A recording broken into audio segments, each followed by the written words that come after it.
pinhole cameras have been around for a very long time.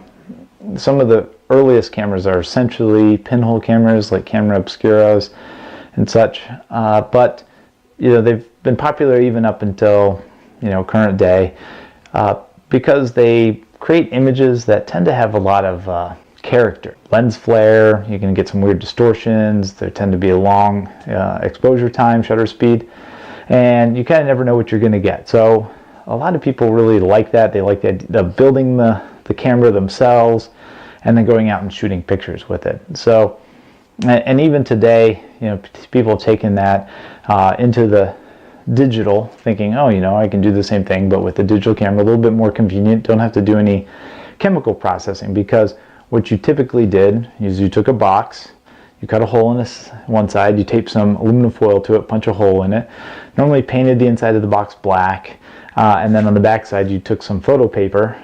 Typically it's photo paper. You could also use like 4x5 film or 8x10 film or something like that, but typically photo paper. And so you'd put it in this box and you'd walk out and you'd have like this black flap taped over the front, so as your shutter, and you'd set it down, you open up the flap, and you probably timed it on your watch or you counted or something like that, close it, you bring it into a dark area, take the film out and develop it, but it requires some chemical developing and all that. So in the age of digital, it seems like, well, maybe I can do it with the digital camera and I don't have to do any of that chemical stuff. But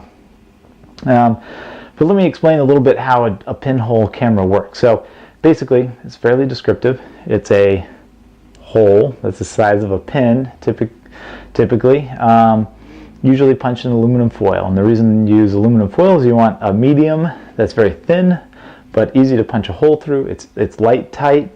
Meaning, so like paper doesn't work because you can punch a hole in the paper, but the paper itself allows a little bit of light through. And then it's neat because, you're used to a lens having glass optics or plastic optics or lenses in it. The pinhole camera works simply by having a very small hole, and the smaller the better, and the rounder it is, the better, and the thinner the material, the better. And it basically just filters out excess light, and some was really a way to think of it. So basically, if you were sitting like on the pixel, like miniature you, and you're looking through the pinhole, you would only see one little spot outside the world, whatever that is. So you're taking a picture of a tree, you're sitting on that pixel, and all you see is the tip of the tree. You don't see anything else. So in another spot, on the sensor or on the film, you're sitting there and you're looking through this little pinhole, and all you see is the trunk of the tree. So basically what's happening is it's not allowing any other photons from any other part of the image to enter through the lens and go to the same spot. So that's how, so it kind of almost filters out any of the other light and allows only one photon to get to the one spot from the trunk of the tree. So you have, and then each pixel on the camera or each point on the film would only allow light coming from a very specific part of the image.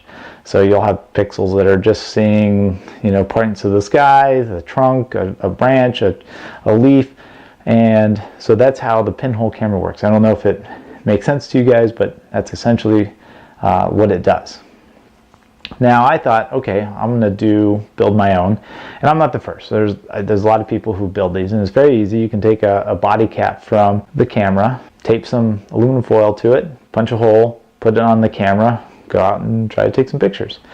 Now here's my first image. As you can see, it just looks out of focus. Nothing really exciting there.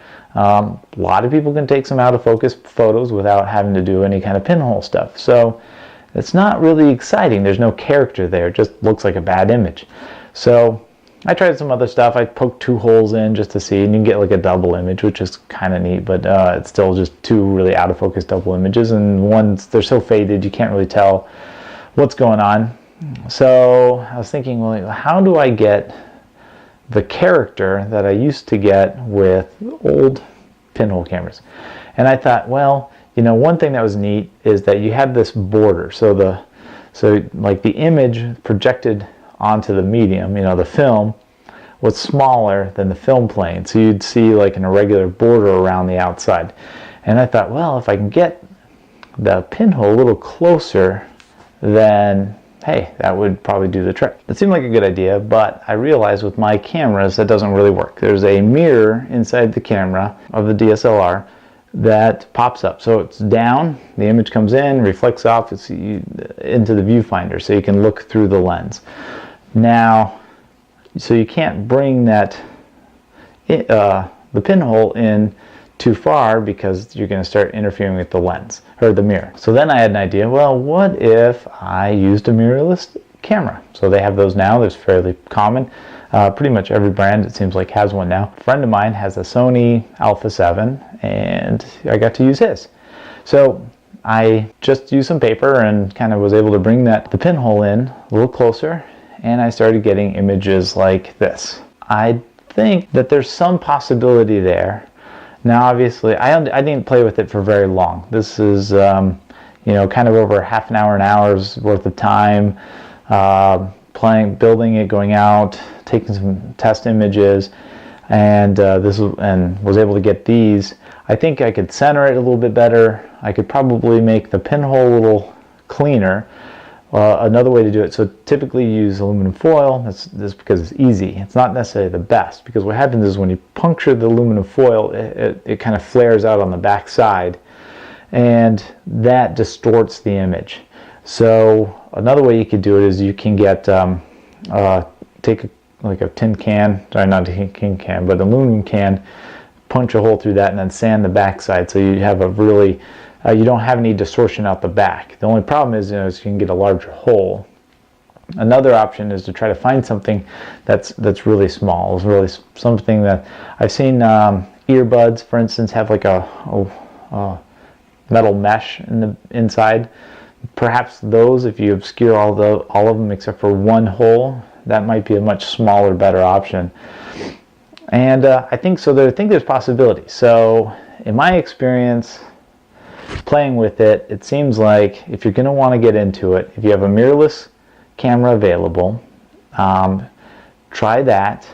Get the pinhole in closer to the sensor so that it's not projecting an image bigger than the sensor, so that you get some border, and then try playing with how you make the pinhole. The other thing you can do is, like I tried before, is you do multiple pinholes on one frame, one lens, and you get some weird, interesting effect.